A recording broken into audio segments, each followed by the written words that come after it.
Hey guys, Tightrope here. For the launch of Company of Heroes 3, I had a few sponsored streams where I taught 3 relative newcomers to Company of Heroes how to play Code 3, and then at the end of it, we had a showdown against Greyshot, who did the same with 3 other streamers. The end result was, I think, a little bit lopsided. I think my team was more familiar with RTSs in general, so I think, yeah, I just had a stronger team. So the games were quite lopsided. We ended up winning, my team. But, I thought I would share the strategies that we were using, these like day -1 strats, I'll say, for some tightrope 4v4s. So we divvied up the factions. I had British and Wehrmacht, and Greyshot had Africa Corps and US forces. So these are going to be British and Wehrmacht strategies only. So starting off here, we've got the British strategy, and we had 2 players going mid would have one strategy, and the players on the flanks would have a different strategy that I cooked up. So here we are. We've got the starting engineer unit. You build your Vickers and section command same time. From section command, you build 3 infantry sections. At the moment, infantry sections seem to be very good for British forces. And specifically, we were going to be up against Africa Corps. We thought, at least. And the AT rifles on these sections are very good at the moment, so they can really shut down the light vehicle play of Africa Corps. So 3 sections for these guys. And you're going Indian battle group with this commander. From that, you're getting the heavy mortar. If you're looking at the battle group, how this goes, this is the order that you pick your battle group in. So first, heavy mortar. Second, the reinforced buff. Third, the airburst shells. Fourth, the perimeter overwatch. Fifth, the Gurkhas. And sixth, the war cry. I'll cover that a little bit more in detail later on, but that's the order that you're picking these. So the heavy mortar comes with a truck, and you get the medic upgrade for that truck. Forward reinforce at the moment seems to be extremely strong in Company of Heroes 3. Half-tracks come with the auto reinforce ability, similar to the base structures, so it makes half-track play incredibly easy to execute compared to Company of Heroes 2, and very strong. And the maps do seem to be very big, so that's an important factor. This truck can also be upgraded with like an anti-air upgrade, but I thought it was quite weak in terms of like damage at this timing. Just didn't feel that strong as an anti-infantry unit, or you might need it for anti-air late game, but then you can build it from your tech structure. So yeah, early on you want the medics. From here, anti-tank grenades, expecting to be up against some light vehicles, and a resource cache. Basically, whenever this engineer, your starting engineer, retreats back to base, as you're coming back out from base, just chuck down a resource cache with that. So whatever point's good. If you're near a fuel, try and get it on the fuel as a priority, but muni point is good. From there, we're going into platoon command, and only getting the 6-pounder from the platoon command. And this is kind of like if you need it as well. If you're up against, it's quite a lot of bunkers and stuff in 4v4s, so you may need the 6-pounder for that, or if they've gone for a light vehicle, or if you're a little bit behind and, they're going to be hitting their medium tanks before you, get a 6-pounder. If if you've got some extra manpower at this timing, you could consider putting down another cache, go for another infantry section, because infantry sections are very good. From here, go into company command. And I told these guys to make a Matilda. I kind of wanted the mid players to be a bit more bullet spongy, and the Matilda serves that role better. It's got extra health compared to the Grant, extra frontal armor as well. So I was hoping these guys will be able to soak the brunt of the damage. And if you're getting that, you probably need another engineer to keep up with repairs. A rough rule of thumb for Company of Heroes, you want 1 engineer per tank you have, maybe up to about 3 engineers. After that, pretty rare you ever go to 4. And heavy tanks, you probably need 2 engineers, so things like the Tiger and the Matilda. Otherwise, they're going to be out for repairs for too long, so you need to have quite a lot of repairs going. And from here, the 17-pounder if needed. Originally, this was before the timing nerf to the Africa Corps Tigers. So the 17-pounder was actually ahead of the Matilda, because you need that 17-pounder at like the 12-minute markish.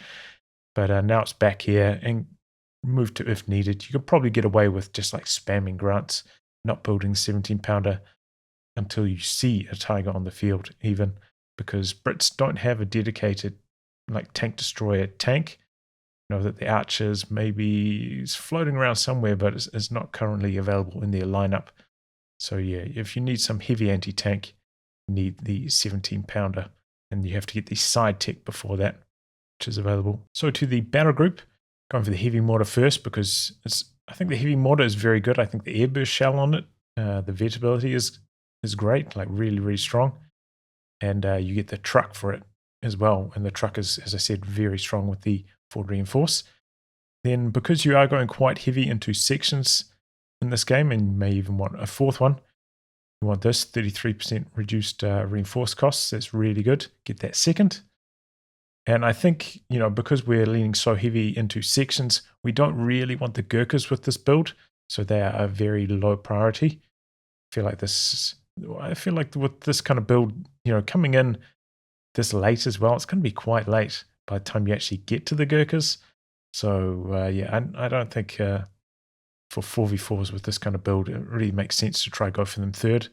So in this case, I went for these airburst shells, which I don't think are very good in general. Like the AoE on them seems quite weak, and they only really seem to be good against infantry. I think the penetration on it is quite bad. Doesn't seem to do much damage to tanks. So yeah, they're not the best, but yeah, I think they have more utility in this build than going for the Gurkhas at this stage. And then I chose to go for perimeter overwatch instead of the artillery gun. This is, you know, I think you can go for this, but the artillery gun I think it's so-so. I wasn't that impressed by it. And the perimeter overwatch, you know, this can just help stop the enemies from capping. But I believe this only targets infantry. It doesn't target vehicles that are in those sectors. So it's worth noting. But yeah, it was try to lock down the territory that we had. We could just spam this. And then back over here, as I said, Gurkhas we're not even planning to build them. Especially if you're getting anti-tank grenades as well as a whole bunch of sections. I feel like, you know, you just upgrade your sections with LMGs if you want the extra anti-infantry. And over here, there's a choice between pillage and war cry. You know, this is like a big sprint. All your stuff can run around. I think that's more value than pillage. I mean, you know, by the time we're getting to 6 command points, maybe you don't have as much infantry on the field to actually benefit from pillage. Maybe it's all died and you kind of trade it out for tanks at this stage. So I felt like the war cry was the better option of these two. But, you know, you can tailor this to your specific game. It's fine. Same story with this. If you feel like you really need the artillery to break up their forward base, if they've got a lot of bunkers and stuff, feel free to go for that. It's not a big deal in these late game choices. So the British strategy on the flanks, it's a very similar start here. Vickers, section command 2 sections, and then try get a resource cache back here when you can. Into platoon command and Humber. You're going to try rush out the Humber as fast as possible. You might have a bit of extra manpower around these stages. That's because I want to try get some commandos from the battle group around here. But, you know, if you're struggling, the command points are coming slowly, you're hurting, you can go for an extra squad of something. You know, if you're having trouble with buildings, you can get another engineer with a flamer or a mortar or another infantry section. You can adapt to what you need at this stage. And then from here, get a 6-pounder anti-tank gun if needed. If they've gone for some kind of slightly juicier light vehicles, you can still go for an AT section on one of your infantry sections as well to help you in this as a stopgap measure while the 6-pounder arrives. From here into company command and then start making the grant.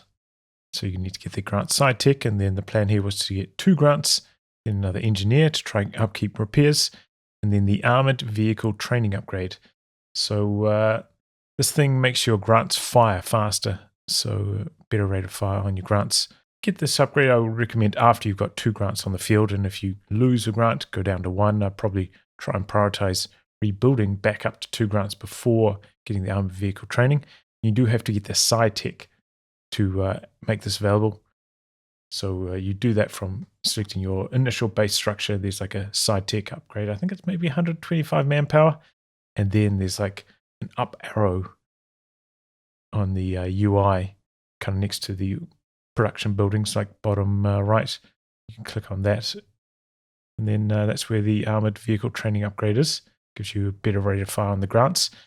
And grunts, it's important to note, you got that turreted gun on the top, which is not ultra powerful, but it's solid enough. But the main cannon in the front only has like a limited cone forward, so positioning your grunts very important. So into the battle group for these guys, as I said, planning to get some commandos. Generally, I felt like these weren't that strong in close range firepower. I think like SMG units maybe in general at the moment a little bit underwhelming. But, I think I wanted to try to get some variety in here as well. I think they're good enough. They've got quite a lot of utility abilities as well. I think they've got an anti-tank grenade. So even though, they're maybe not as buff close range as commandos from Company of Heroes 2, they've still got quite a lot of value. Now you can select either choice, LMG commandos, and they were pretty strong. Or the pack howitzer, if you need indirect fire at this stage, your teammate in mid can't really support you with the heavy mortar, go for the pack howie. Pack howie was solid, not incredible. So you can go for either of these depending on what you need at this stage. As you see, I don't really have the LMG commandos in the build, but adapt depending on what your manpower is like, what you're fighting against. You can adapt your build. And the plan here was to rush for these planes. Planes are very strong. I think they may have got slightly nerfed compared to the multiplayer tech test, but they're still very good. And it feels like at the moment anti-air is maybe a touch on the weak side, like the Flak 36, very strong against air, but the Whirlwind seems to be a bit lackluster. The British truck as well, upgraded, seems to be a little bit underwhelming. So yeah, the planes can be very strong at the moment. And then over here you've got two abilities.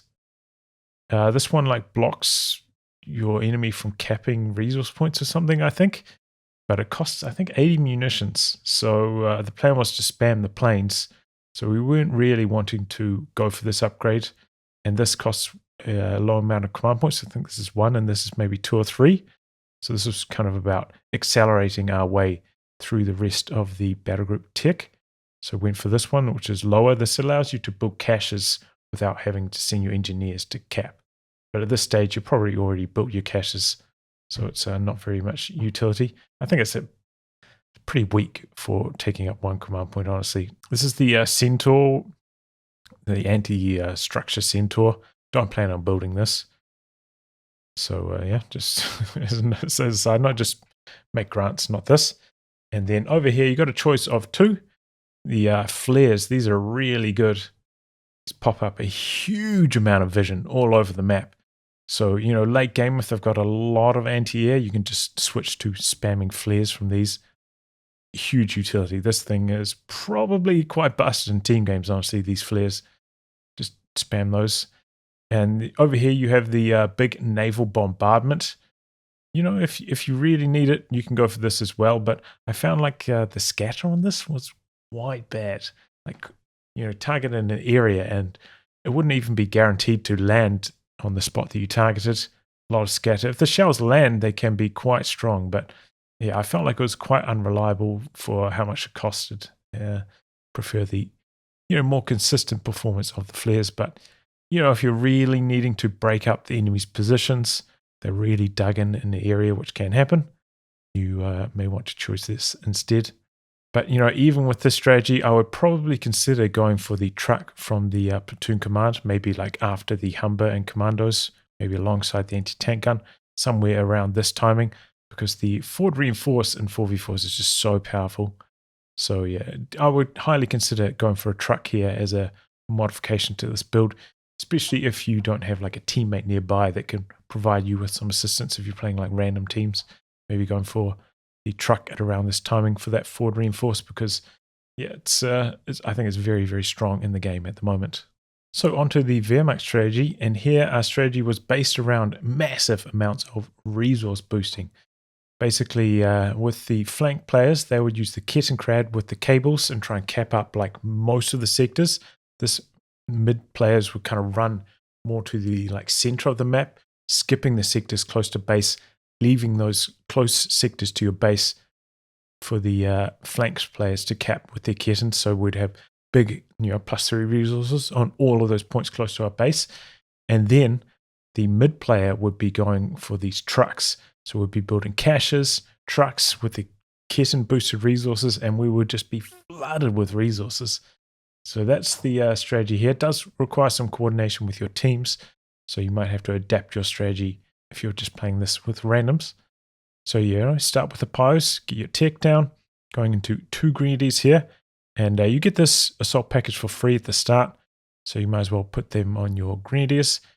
You might want to upgrade your pio with a flamethrower first. It depends on what part of the map you're in and how things are going, but I think the assault package kind of allows your grenadiers to maintain competitiveness. They seem to be maybe one of the weaker mainline squads, so it allows them to kind of keep pace with the riflemen and infantry sections, with the MG42 following that into a resource cache once your pio retreats for the first time as it's running back onto the map, and then into the Panzergrenadier Company. And here we were using the 251 half track, trying to use it again for the forward reinforce. Very, very helpful.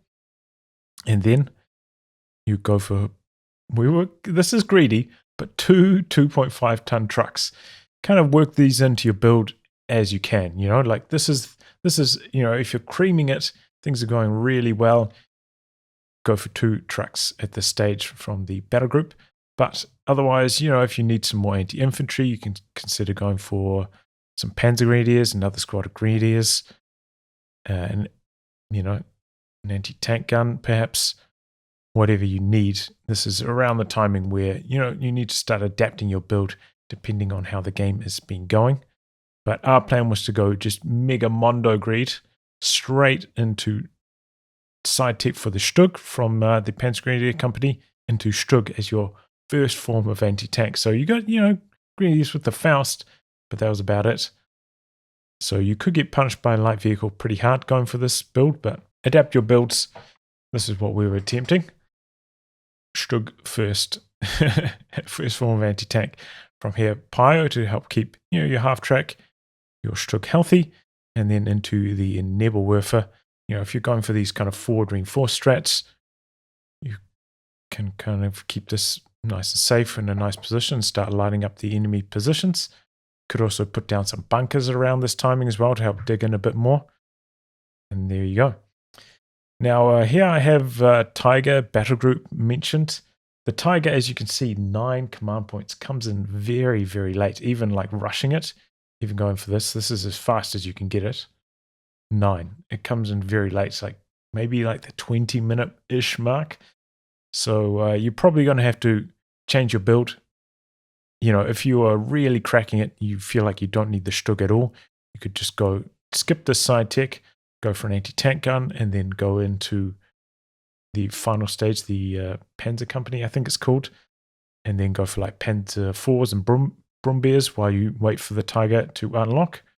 So yeah, the Tiger comes in very late, so you might, just adapt this build to what you're fighting against, how well you're going in the game. There's quite a few adaptations you need to make, but this is the rough order if things are going pretty well, but not like mondo well. But yeah, the Tiger probably going to be coming in too late. Feel free at this stage to tech Panzer Company and switch into those higher tech units. And the Stoßtruppen, I think they're called, from the final stage of tech, are also very powerful. So if you need some more anti-infantry at the late game, upgrade those with the LMGs and they're pretty good. I hear the STG upgrade's not very good though. Anyway, going on to what we're doing from the battle group. As I said, going for this, you want those trucks for the resource boosting. I think they can actually carry infantry around, but you can't reinforce from them. So, if you if you feel the need, you could chuck a couple squads inside and ferry them up the first time as this hits the field, but not really what we're going for here.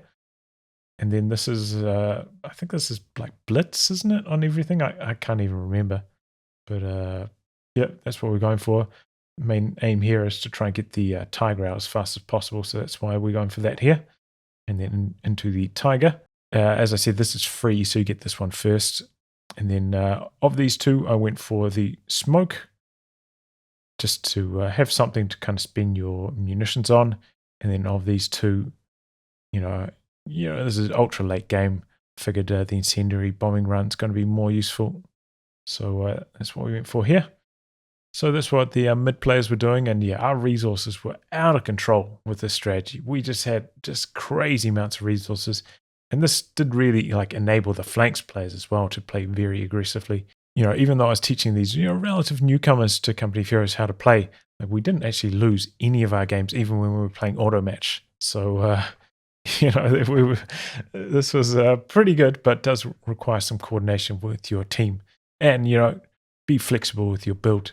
Don't religiously stick to this. You do have to adapt this quite a bit depending on how the game is going.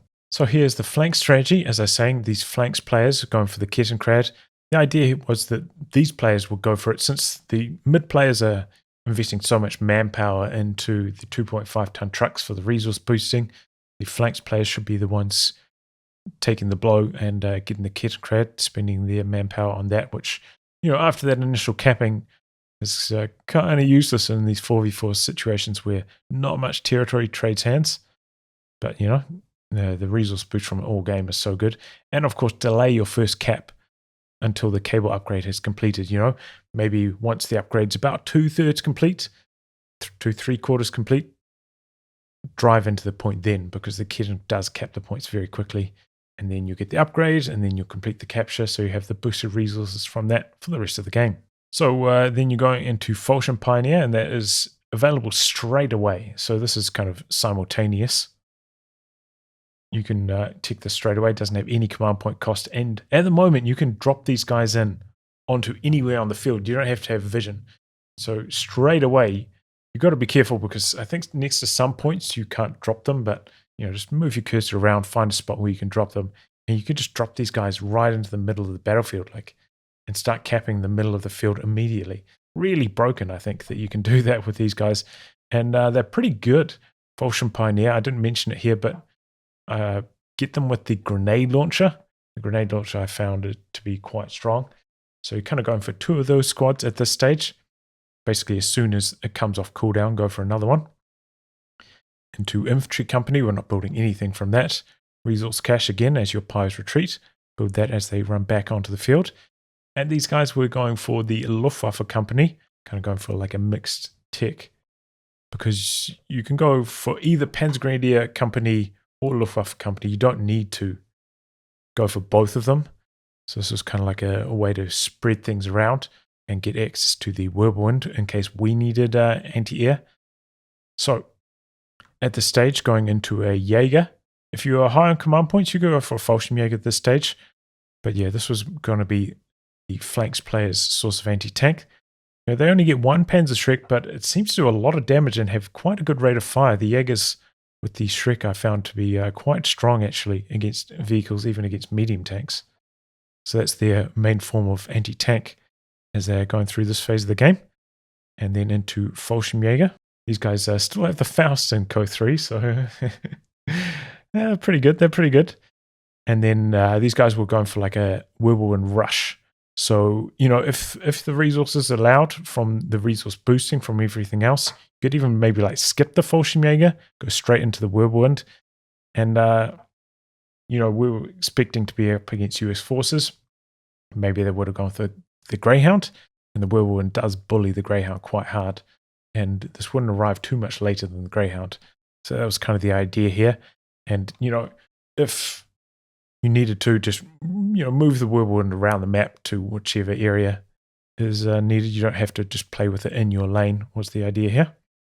And then into another Pioneer to help keep the Whirlwind healthy. And then from here into the Panzer Company, into Panzer Force. And then the LG-40 recoilless rifle. This is from the battle group. It's down here. This is kind of going to be their extra form of anti-tank. Since they haven't gone for the Panzergrenadier company, they can't build the pack. This is going to be their anti-tank in the late game, if they need it, of course. So yeah, talking about the battle group here. So again, we're going to try rush the plane. So going for this first because it's free, and we're going to drop those in immediately, and then trying to rush this. You got this like suppression plane. I thought this was quite weak for how much it cost. I think it's like 90 munitions or something. Doesn't do very much damage and suppresses. The area on it seems to be maybe a little bit bugged as well, like the UI indicated area compared to where it actually hits. Unreliable. I think our ability is quite underwhelming at the moment, so go for the recon pass instead, into the Fallschirmjäger, and try and rush out the planes. Planes are quite, as I said, quite broken for these guys as well. Very, very strong planes, so that was the plan, spam those planes. And as I said, maybe the anti-air is not quite so good to shoot them down that quickly. So especially if you're going to drop like double planes at the same time on like one corner of the map, you can really overwhelm one player. And that was kind of the idea here. And then over here, obviously, if we're getting whirlwind from here, we don't really need it through the battle group. So we're going for this instead, and then into the LG40 recoilless rifle. I thought this would maybe be a bit more utility. Move it around. The players are on the flanks. So maybe it could be a bit more easy to rotate and get some value out of it. But, you can go for this as well. It's up to preference and up to what you're fighting against at this stage of the game. But yeah, hopefully you guys can help this. And I feel like these strategies probably still do hold up like reasonably well. Like the manpower timings worked out pretty effectively. Of course, do adapt to what you're fighting against. But yeah, I felt like these, as I said, we didn't lose a single game. Like Allies or Axis, like, even when we went into auto match, we had like one like moderately close match as Brits. But yeah, we won every single game with like relative novices to Company of Heroes. So, pretty promising. Day -1 strats here from Tightrope. So I hope you found this interesting. And I'll see you in the next one. I have included a link to an image gallery with JPEGs of all of the strategies in the video description down below.